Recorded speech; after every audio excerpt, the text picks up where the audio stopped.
pour ce temps que nous passons en ta présence, que toute la gloire te revienne, que je diminue, que toi seul sois élevé. Enseigne-nous à mieux te connaître, à mieux te servir, à vivre pour toi et en toi et avec toi. Au nom de Jésus, notre Sauveur et Seigneur, nous avons prié. Amen.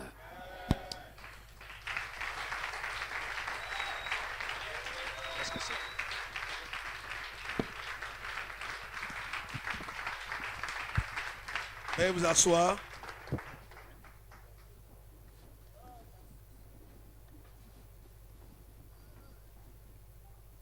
Alléluia.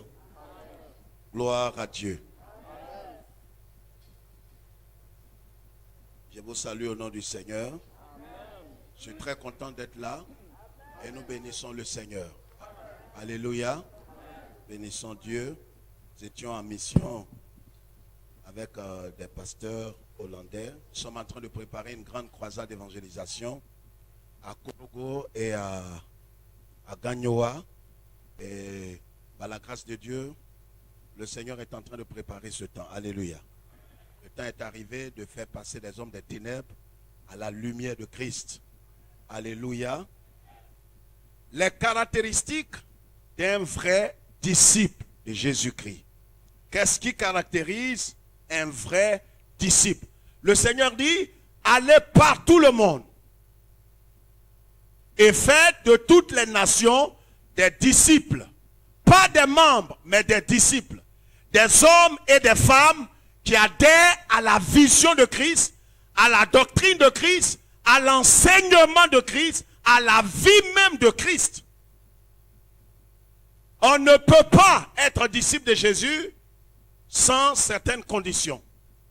La Bible dit qu'un jour, le Seigneur était en route avec des disciples, avec une grande foule, et il s'est retourné, il leur dit, si quelqu'un parmi vous veut venir après moi, qu'il renonce à lui-même, qu'il se charge de sa croix et qu'il me suive. Ça veut dire qu'il y a des conditions pour être disciple de Jésus. Le disciple, c'est celui que Dieu recherche dans toutes les actions, dans tout ce que Dieu fait, dans tout ce que Dieu organise, orchestre. Le but, la finalité de Dieu est que nous soyons des hommes et des femmes disciplinés, des hommes et des femmes devenus disciples de Jésus-Christ. Un membre n'est pas forcément un disciple. Mais un disciple accompli, non seulement est semblable à son maître, mais il peut être membre et doit être membre d'une assemblée. Donc ça veut dire, levez la tête s'il vous plaît, on peut venir à l'église, on peut chanter, on peut servir et ne pas être disciple. On peut être ouvrier, on peut être diacre, on peut avoir un titre, une responsabilité, mais ne pas être un homme ou une femme dont la vie honore Dieu. C'est seul le disciple dont la vie honore Dieu. Celui que Dieu recherche parmi les croyants, ce sont des hommes et des femmes qui sont engagés, qui ont pris la décision de renoncer à eux-mêmes, à leur personne, à leur vie, de mourir quotidiennement à leur vie, afin d'expérimenter la vie de résurrection de Jésus. C'est pourquoi ce soir, je voudrais qu'on voit ensemble quelque chose de très important. Nous avons vu comment nous pouvons aimer nos frères, nous pouvons expérimenter toutes ces choses. Mais nous avons compris aussi que c'est important que nous allions en profondeur avec le Seigneur. Lisons ce passage en 1 Corinthiens.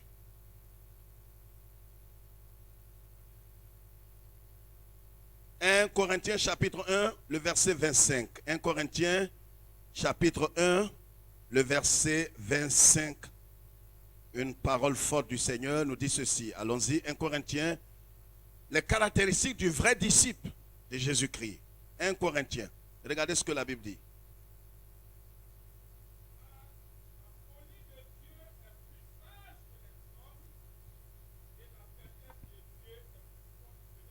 Ah, reprends s'il te plaît.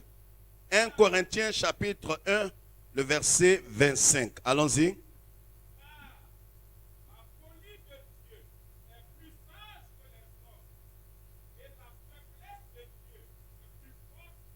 C'est paradoxal.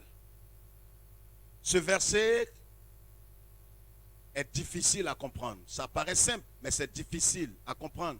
Si on veut le comprendre dans une pensée charnelle, dans une pensée humaine, veuillez vous asseoir s'il vous plaît.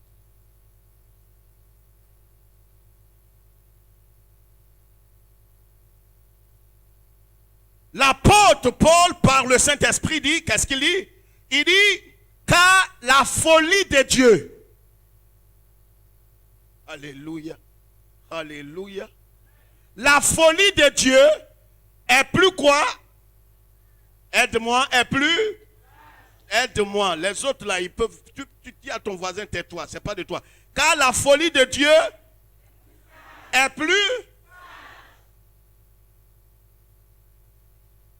Voici le mystère, frère. La folie de Dieu est plus sage que les hommes. Ça veut dire ce qui est paradoxal chez Dieu, ce qu'on ne peut pas comprendre, ce que Dieu fait qui paraît inintelligent. Ça paraît bizarre. Ça paraît manque de sagesse. Ce que Dieu fait aux yeux des hommes paraît toujours folie.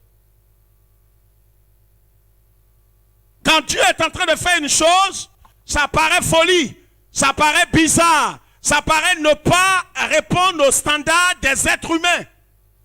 C'est ça, l'évangile.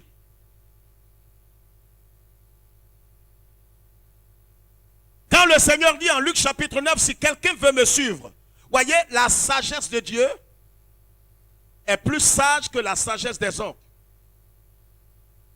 Voyez, tous ceux qui n'ont pas compris ce principe-là se sont égarés. Ceux qui n'ont pas compris ce principe se sont trompés eux-mêmes. Ceux qui n'ont pas compris ce principe-là, ils ne peuvent pas marcher dans la foi au Fils de Dieu et ne peuvent pas demeurer fermes dans le chemin étroit. Je vais vous dire quelque chose ce soir de très fort et c'est très important. Et c'est ce que Paul dit ici, par le Saint-Esprit aux Corinthiens. Il leur dit, car la folie de Dieu est plus sage que les hommes et la faiblesse de Dieu est plus forte que les hommes. Ce qui paraît bizarre avec Dieu, ce que nous pouvons appeler folie chez Dieu, est plus que la sagesse des êtres humains. Et c'est pourquoi, voyez, la Bible dit en Romains, chapitre 1, que, en 1 Corinthiens même, chapitre 1 aussi, qu'est-ce qu'il dit? Qu'est-ce qu'il dit? Il dit la prédication de la croix est une folie pour ceux qui périssent. C'est très fort. La prédication, pas la prédication du message, pas la prédication de ceci, mais la prédication de la croix est une folie pour ceux qui périssent, ceux qui ne sont pas sur le chemin étroit, ceux qui ne sont pas véritablement en Christ, enracinés en Christ, nés de Christ, vivant pour Christ. Le message, la prédication de la croix devient une folie, devient une perdition pour eux. Amen. C'est pourquoi, voyez, la folie de Dieu est mieux que la sagesse des hommes. Amen. Et c'est pourquoi, à partir de ce verset, nous comprenons que on ne peut pas être disciple sans ces 4 choses principales que je vais encore souligner. On les verra mardi après mardi.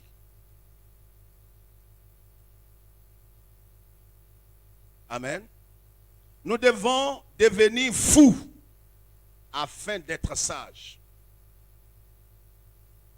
Voyez, l'évangile, quand on a réellement... Le fait de venir à l'église, c'est différent. Je ne parle pas de ceux qui vont à l'église, ceux qui prétendent suivre Jésus, ceux qui même font semblant de le suivre. Mais devenir disciple est différent d'aller à l'église, de se faire baptiser, d'être protestant, d'être évangélique. Un disciple, c'est quelqu'un qui a décidé de faire quoi? De ne plus vivre pour lui-même, mais qui vit désormais dans la foi au Fils de Dieu. Quelqu'un qui a accepté librement et intentionnellement de mourir quotidiennement et de permettre à Christ de vivre sa vie dans son corps. Donc on peut être chrétien et ne pas être disciple. Or, ce que Dieu recherche, ce ne sont pas les chrétiens. Ce que Dieu recherche, ce ne sont pas les membres. Ce que Dieu recherche, ce ne sont pas les diacres, les pasteurs, les missionnaires, les anciens. Ce n'est pas ce que Dieu recherche. On se trompe. Ce n'est pas les titres. Parce qu'on peut être pasteur et ne pas être disciple de Jésus. Or, ce sont les disciples qui entreront dans le royaume avec lui. Voyez comment c'est? Ça peut paraître bizarre. Quelqu'un me suit ce soir. Le premier point, c'est la croix est sagesse à travers la folie. Le premier grand point. La croix est sagesse à travers la folie. 1 Corinthiens chapitre 1, le verset 18. Car la prédication de la croix est une folie pour ceux qui périssent.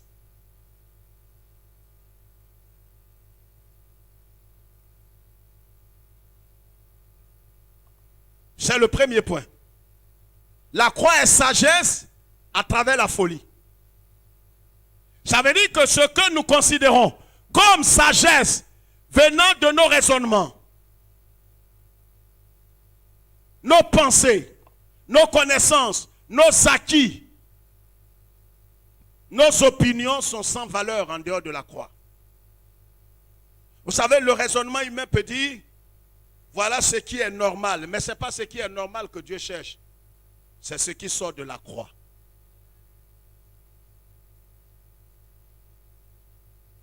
Souvent nous disons normalement, d'accord, mais avec Christ, ce n'est pas forcément normalement. Parce que ce que Dieu demande n'est pas forcément normalement selon nos opinions, selon nos pensées et nos raisonnements.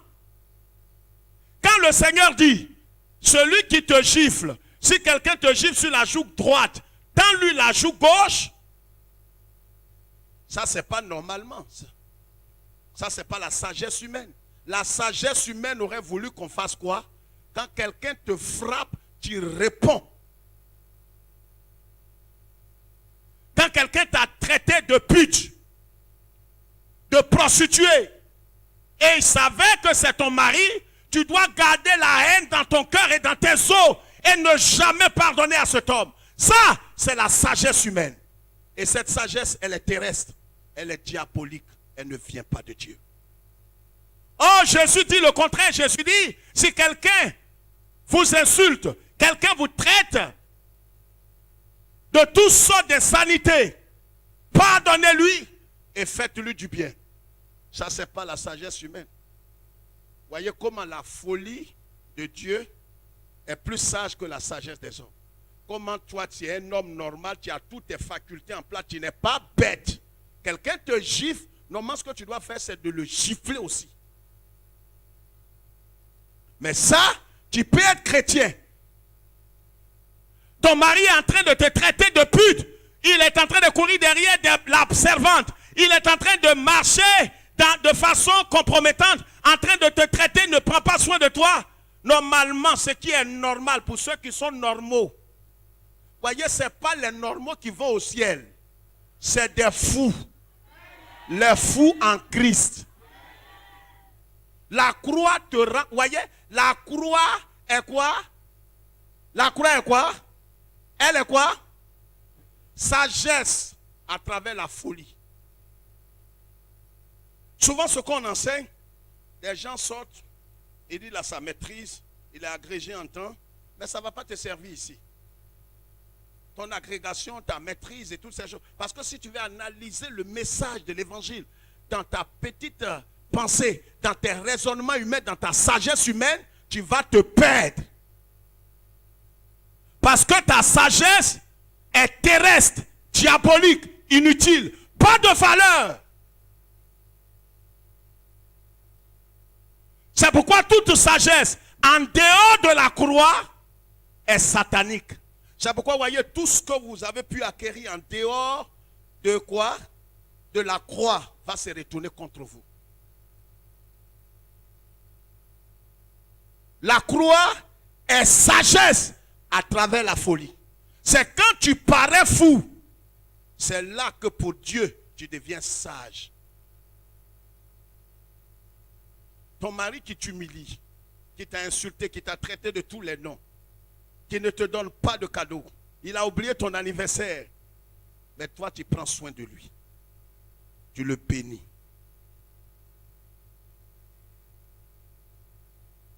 Tu prépares son repas. Tu laves ses habits. Tu prends soin, tu l'aimes, tu le chéris, tu parles bien de lui à tes parents. Ça,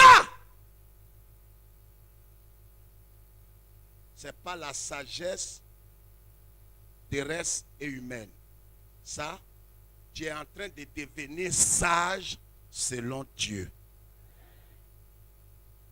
Quand ta belle famille te traite de tous les noms, et que toi en retour, au lieu de l'avoir de la haine, à la fête des mères, tu achètes ce que tu n'as jamais acheté pour ta maman. Tu payes un pain hollandais avec 50 000. Oh, les 50 000, tu as 12 500 francs par mois. Tu as économisé tout ton salaire pendant des mois pour aller dans. Elle ne sait pas que ce que tu es en train de faire, ça vient des profondeurs de tes entrailles, de ta souffrance. Mais c'est par amour. Ce qui paraît bête,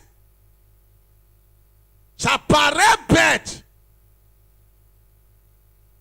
Parce qu'humainement parlant, un homme qui a toutes ses facultés ne fait pas ça.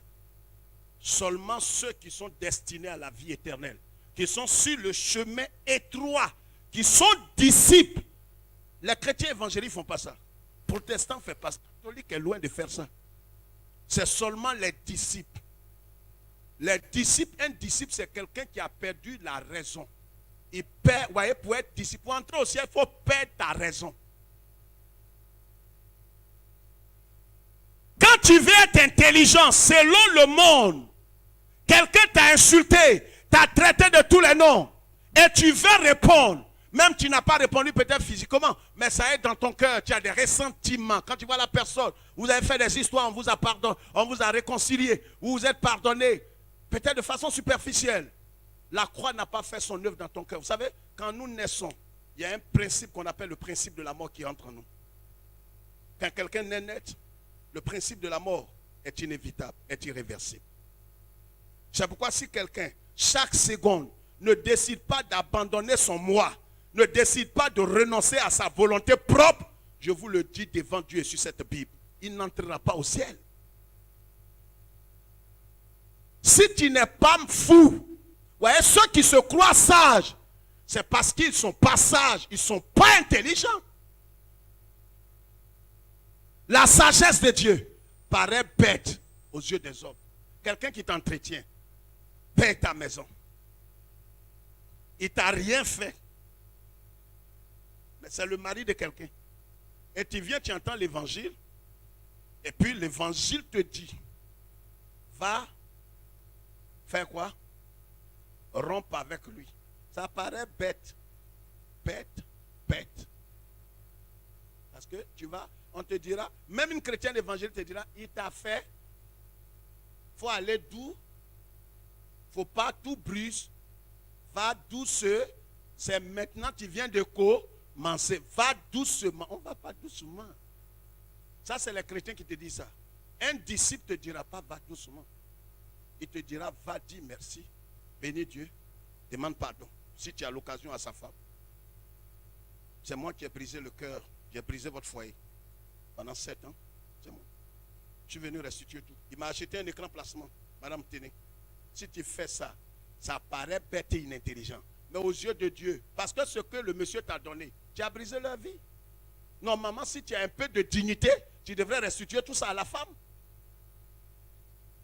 Mais les pasteurs ne prêchent pas ça.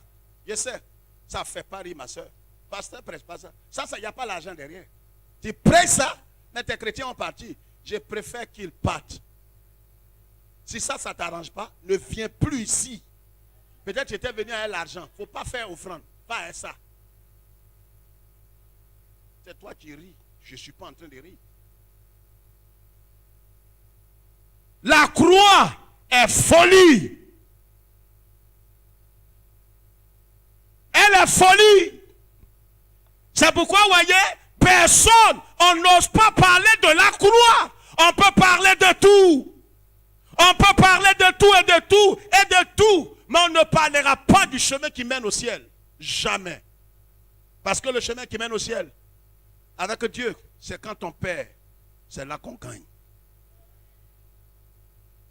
Tu perds ton honneur. Une jeune fille qui soit ton mari qui vient, qui te traite de tous les noms.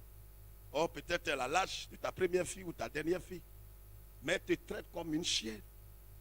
Normalement, en temps normal, tu dois aller chercher l'eau bouillante. Ou bien prendre purigeoire.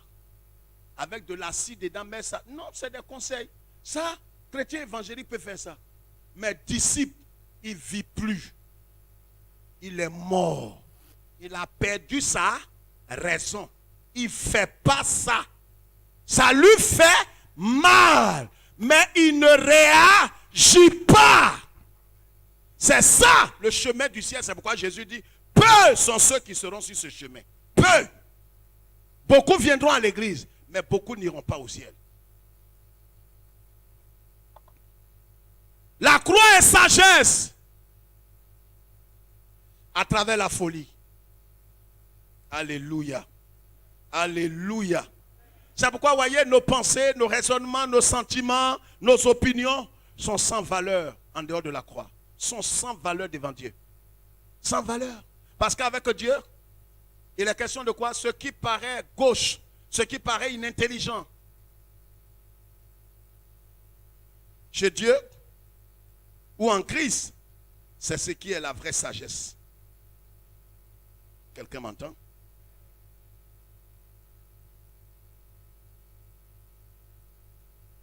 C'est pourquoi, vous voyez, si quelqu'un vient à Christ et que Dieu ne l'a pas vidé de lui-même, il ne peut pas être rempli.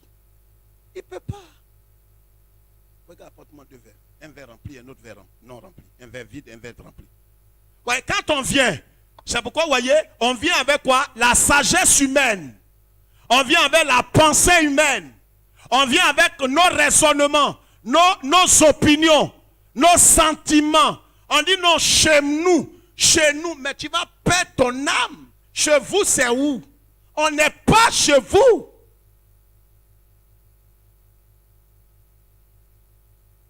Moi, on ne me dit pas ça. Mais ça prouve qu'effectivement, on ne va pas te dire ça. Parce que c'est toi qui vis. Quand l'apôtre Paul dit en Galates chapitre 2, le verset 19 à 20, j'ai été crucifié avec lui et si je vis, ce n'est plus moi qui vis. Voyez, tant qu'on n'acceptera pas la folie de Dieu, on ne sera pas sage.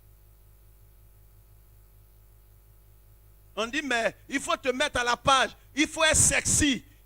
Au lieu de dire, il faut être impudique, il faut être adultère, il faut être prostituée.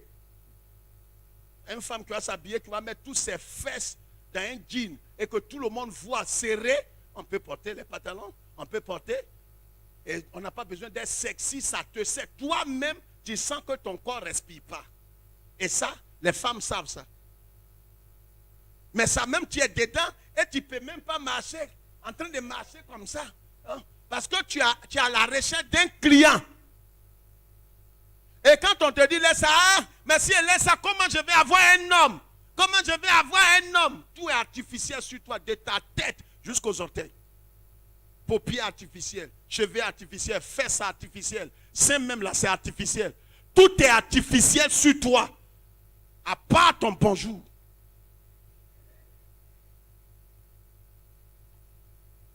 Alors quand tu viens en Christ et que le Seigneur dit, renonce à toutes ces choses, tu trouves que, mais comment on va voir ma beauté? Mais ce n'est pas ce qui fait ta beauté. Ce n'est pas ce qui fait ta beauté. Ce n'est pas ce qui fait ta beauté.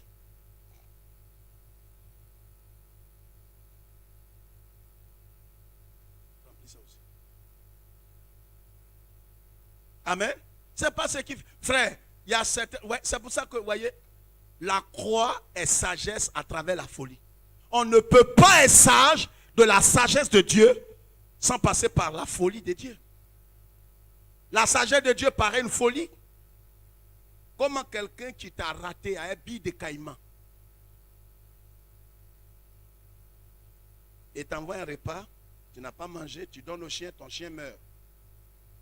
Et il vient le lendemain pour dire, c'est moi qui ai voulu te tuer. Et en même temps, on vient de couper son courant pour une somme de 15 000. Toi, tu viens de retirer une somme de 1 million. Tu dois payer son courant. Tu dois payer sa facture. Parce que ce n'est pas toi. Ce n'est pas à toi il a fait ça. Ce n'est pas toi qui l'as raté. C'est Jésus qui l'a raté. C'est ça la croix. Et sans ça, n'ose même pas. Ne pense pas au ciel. Tu payes sa facture. C'est ça la sagesse à travers quoi? La sagesse à travers la folie. La folie de Dieu. Vous voyez, c'est la folie de Dieu qu'on vit chaque jour. C'est la folie de Dieu. On ne prend pas de fétiche, on ne prend rien. On croit, on dit Jésus est avec moi. Il est où? Tu es fou? Il est où ça? Tu le vois où? Il dit il est avec moi. Mais il est à quel côté? Tu ne sais pas. La folie de Dieu est plus grande que la sagesse des mondains. C'est pourquoi Jésus a dit aux sœurs de Lazare, crois seulement. Voyez, quand on vient en Christ et qu'on doit marcher sur le chemin étroit, on ne peut pas être disciple de Jésus. On a vu certains points qu'on a vu la semaine jusqu'à dimanche. Mais ce qu'on est en train de voir, ça c'est la folie même de Dieu. Ça veut dire que la croix est sagesse à travers la folie. On ne peut pas véritablement être sage aux yeux de Dieu sans accepter sa folie. Et sa folie, c'est ce que nous sommes en train d'expliquer. Ce qui paraît bête, ça paraît inintelligent aux yeux des hommes.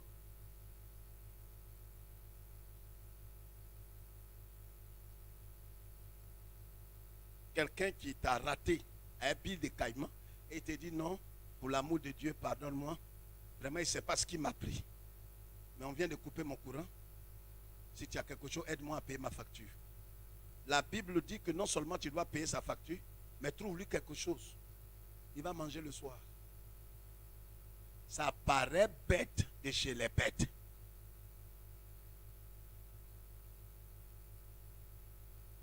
Ton mari t'a renvoyé parce que tu l'as surpris en flagrant délit d'adultère. Tu vas, tu es fâché, tu vas. Tu rentres chez toi. Ce que tu ne devrais pas faire. Tu entends même petit commerce. Dieu bénit tes affaires.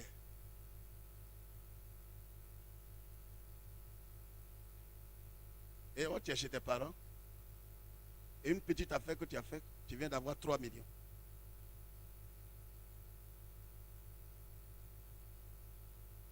Et dans le même temps, on t'apprend aussi que ton mari que tu as laissé à la maison là, tu es fâché. Ce n'est pas que vous avez divorcé, mais c'est que tu es en colère, que tu es en famille.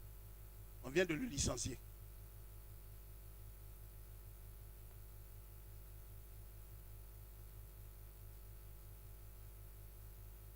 La sagesse du monde aurait voulu que tu bénisses Dieu.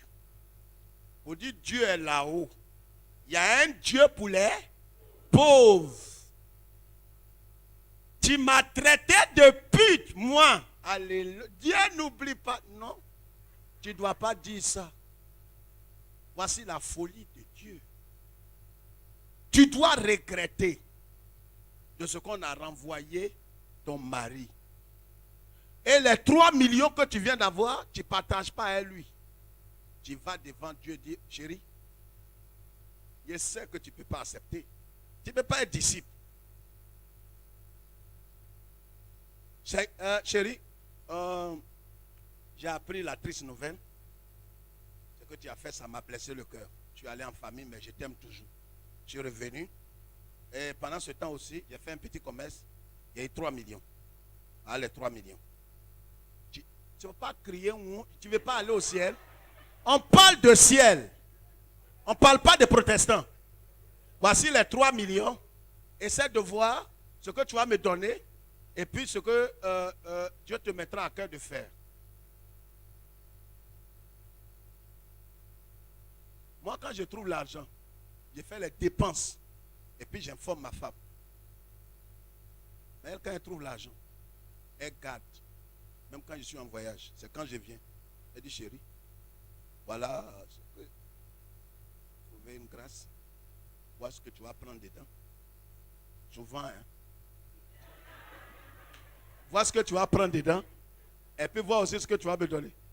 Souvent aussi, quand c'est chaud, elle dit, bon, tiens ça. Tu regardes pour toi là, c'est petit. Mais comme ça ne vient pas de toi, tu prends quand même, tu bénis le ciel, tu lui dis merci. Sinon, en temps normal, femme, tu dois envoyer tout. Normalement, l'homme, quand tu as gagné ton salaire, c'est là. La sagesse de Dieu. La sagesse du monde, il faut garder, ne montre pas tout ton salaire à ta femme. Hein? Fais attention. Hein? Mais tu es converti, tu es disciple de Jésus-Christ. Tu as renoncé à tout. La sagesse de Dieu est devenue maintenant ta sagesse. Or, la sagesse de Dieu paraît folie aux yeux de ceux qui sont perdus, ceux qui sont religieux, ceux qui sont sur le chemin de l'égarement. Quand quelqu'un est en train de vivre la sagesse de Dieu, or la sagesse de Dieu, c'est la croix. Il faut perdre avant de gagner. C'est quand tu es faible, c'est là que tu es fort aux yeux de Dieu dans le royaume de Dieu. Quand quelqu'un t'insulte, imbécile, bâtard, tu es maudit.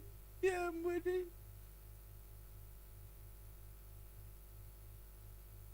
Toi, non seulement physiquement, tu ne réagis pas, tu es souriant, mais dans ton cœur, parce que Dieu regarde ton cœur. Ce qu'on entend dire, c'est depuis le cœur. Il ne faut pas dire ça ne fait rien.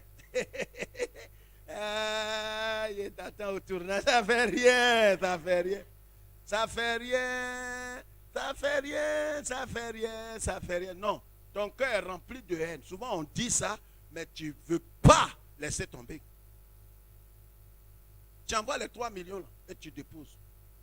C'est ça qui peut briser son cœur endurci.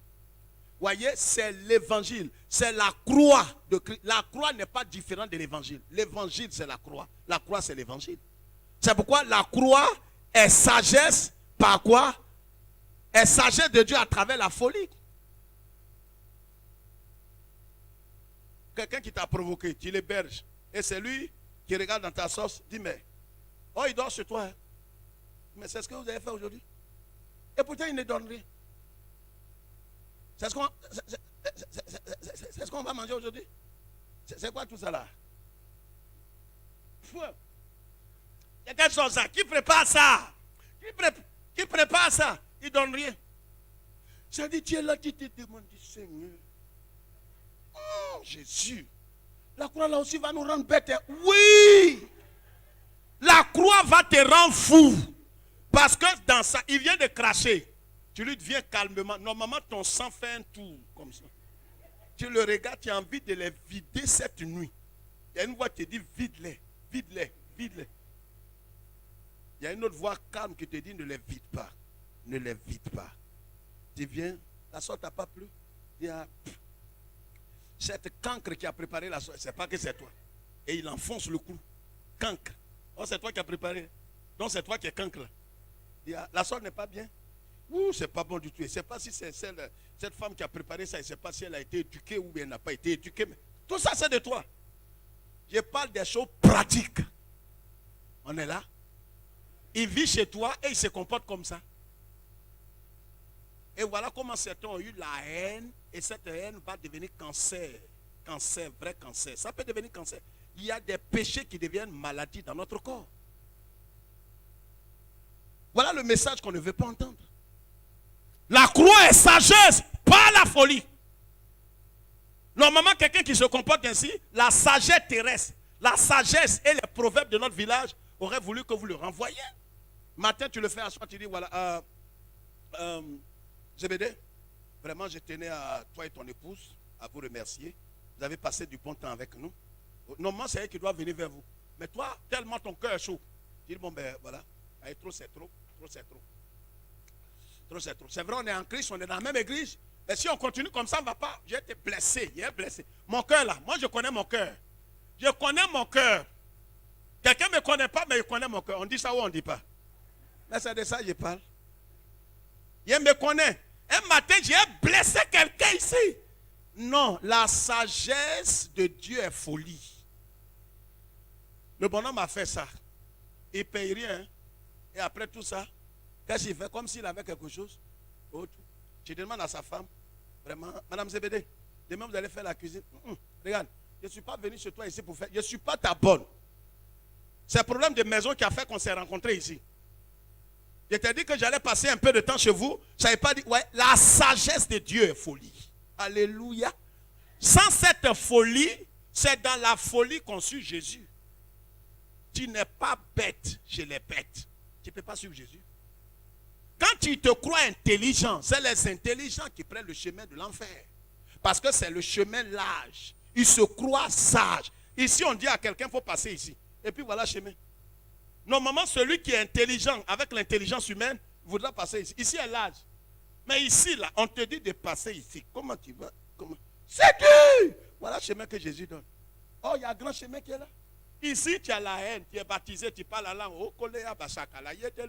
Oh, alléluia. C'est pas son mari. Ils ne s'entendent pas, mais ils sont à l'église, ils font des dons, ils sont gentils, ils font tout. Mais ils s'en vont à l'église comme ça, ils prient. Ils sont dans la même communauté. Quand ils voient les gens, ils sourient, ils ouvrent les bouches, ils montent les dents. Ils sont heureux, mais ils ne s'entendent pas. On ne pardonne pas. On a la rancœur dans notre cœur. On ne s'entend pas avec notre mari, notre femme. On n'a jamais accepté de pardonner. Mais on s'en va quand même parce qu'on est protestant, on est évangélique. Il y a mon mari, c'est parce que le pasteur, il parle comme ça. Mon mari est catholique. Mon mari est catholique. Ce qu'il fait dans la maison, au nom de Dieu. Si c'est toi-même pasteur, mon frère, ma soeur, on parle de sagesse de Dieu qui est folie. Si tu n'acceptes pas la folie de Dieu, tu n'entreras pas avec lui. La folie de Dieu est plus sage que la sagesse des hommes. C'est la folie de Dieu là, qui nous amène à faire quoi? À emprunter le chemin que tout le monde ne veut pas emprunter. Regardez comment Jésus fait. Pour terminer, c'est la première partie, on aura la seconde partie. Je vais expliquer après. La croix est sagesse, mais à travers la folie. Ça veut dire c'est quand tu es fou aux yeux des hommes, c'est là que Dieu te voit sage. Tu vas aller danser dans string, dans bar, c'est ton travail, et tu viens à l'église. L'église où tu es allé, on dit non, ça ne fait rien, c'est ton travail. Il faut servir comme ça. Actuellement, on ne trouve pas de travail. Non. Il faut que tu démissionnes.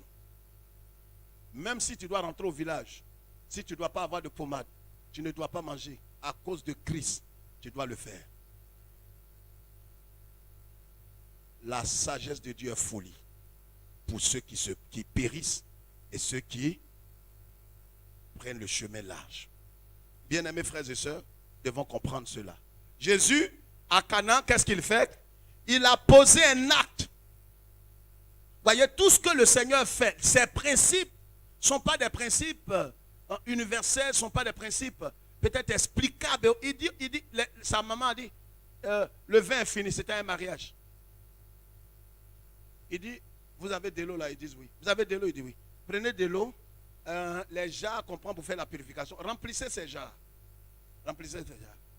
Voilà ce que Jésus fait à nous.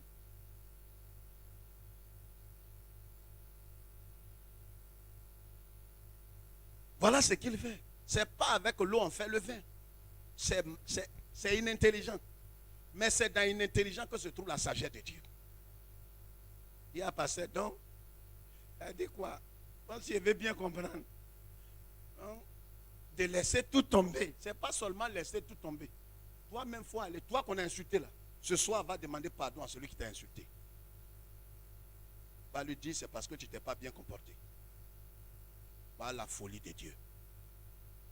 Vous ne vous parlez plus. C'est plus l'amour, c'est plus la communion, c'est plus l'entente. Ce soir, en entrant chez toi, appelle la personne. Dis-lui, je te demande pardon. J'ai mal agi envers toi. Il dit, mais je savais que tu es un cancre. Tu allais m'appeler. Il a dit à ma femme, ce bête-là va m'appeler. C'est-à-dire, quand tu entends ça, tu as envie de dire non, pasteur. Toi, tu as m'abruti dans ce pays-là. Non, la folie de Dieu est plus sage que la sagesse humaine. Amen. Ton mari te dit, regarde, je ne veux plus te voir, je ne veux plus de toi. Je te dis déjà, je ne veux plus de toi. Je ne veux plus te voir. Et vient du travail, tu as préparé. La folie de. Ça, c'est la folie de. Tais-toi si tu ne veux pas parler, laisse les autres parler. Il dit, ça, c'est la folie de. Oh, il t'a dit, je t'ai dit quoi? Je t'ai dit que je ne veux plus te voir ici. Moi, ce que je sais, c'est pour te demander pardon. Et pourtant, ce pourquoi il te dit de quitter ici, c'est parce que tu l'as attrapé dans la cuisine avec la servante. Il a attrapé, fait de la servante. Entre vous deux qui doit demander pardon. C'est lui. Mais il met tout sur toi. Va, moi ce que je sais, c'est pour te demander pardon. Ça là, dites-moi devant Dieu, c'est bête ou c'est pas bête? Répondez-moi. Au lieu de baisser ta tête là, c'est comment? C'est plus que bête. Chrétien évangélique va te dire, moi je ne peux pas faire ça. Il n'y a pas soif de garçons. C'est ton mari qui te fait alléluia. Ah, Seigneur Jésus. Ça là, si ce bâtard de mari là, s'il fait ça chez moi, je vais l'empoisonner. Je vais l'empoisonner. Il a empoisonné mon mari. Ah. Mais c'est elle qui chante dans la chorale. Chante en groupe musical. Quand on dit danse, c'est elle qui danse. Elle donne l'argent comme ce n'est pas permis. Il est diacre, il est ancien, il est même pasteur. Les titres là ne nous garantissent pas le ciel. Je vous dis devant le Seigneur et le Saint-Esprit, s'ils ne sont pas disciples de Christ, ne sont pas prêts à renoncer, à mourir quotidiennement, on ne pourra pas expérimenter la puissance de la résurrection au quotidien. On ne pourra pas vivre pour Christ, on ne pourra pas suivre Christ. C'est pourquoi la croix est sagesse à travers la folie. C'est quand je suis fou. Je suis allé acheter quelque chose. Et la femme, je ne sais pas comment elle s'est arrangée, elle m'a mis 10 000 francs de plus dans la monnaie. Les billets, 500 000 francs et tout ça étant, tout ça. Et je suis allé restituer. Plusieurs fois. Il ne faut pas dire alléluia. Alléluia. Dieu est en train d'aveugler les païens pour nous. Hein? Non. Retourne là-bas. Dis-lui, madame, vous m'avez donné plus que ça. Dis, vous êtes chrétien? Vous n'avez jamais entendu ça? Il te demande si tu es. Tu ne dis pas chrétien, Dieu, je suis un disciple. On a dépassé chrétien. Chrétien fait palabre. Chrétien rancunier. Chrétien impudique. Chrétien à copain. Évangélique à copain. Protestant à copain. Disciple. Il n'a pas chrétien. Il n'a pas copain. Il est crucifié. Quand tu es crucifié, copain, tu fais quoi avec ça? Ça est crucifié. 2 pieds crucifiés. Les mains crucifiées. Alléluia. Soyons des disciples. Car la croix de Dieu est sagesse à travers la folie. Donc acceptons la folie de Dieu. On t'insulte, on t'a traîné dans la boue. Une femme en train de te créer des ennuis. Ce soir, va, réveille-la, appelle-la, appelle ton mari, appelle ton oncle, appelle ton frère, appelle ton papa. Du papa, quand tu vas prendre le téléphone, il y a une voix de la sagesse humaine terrestre, diabolique qui te dit ne fais pas. Non, c'est lui qui doit te demander. Ce n'est pas pareil, le pasteur a prêché que ce soir. Si vous n'avez pas pu le faire ce soir, demain, le diable va vous dire mettez ça à demain. Après demain, après vous n'aurez plus la force d'appeler la personne. Ce soir, tout de suite, allez réparer ce qui a réparé. Et vous allez voir, quand vous allez faire cela, c'est vrai, vous serez humilié aux yeux de l'homme, mais vous serez grand aux yeux de Jésus-Christ. Que Dieu vous bénisse. Regardez.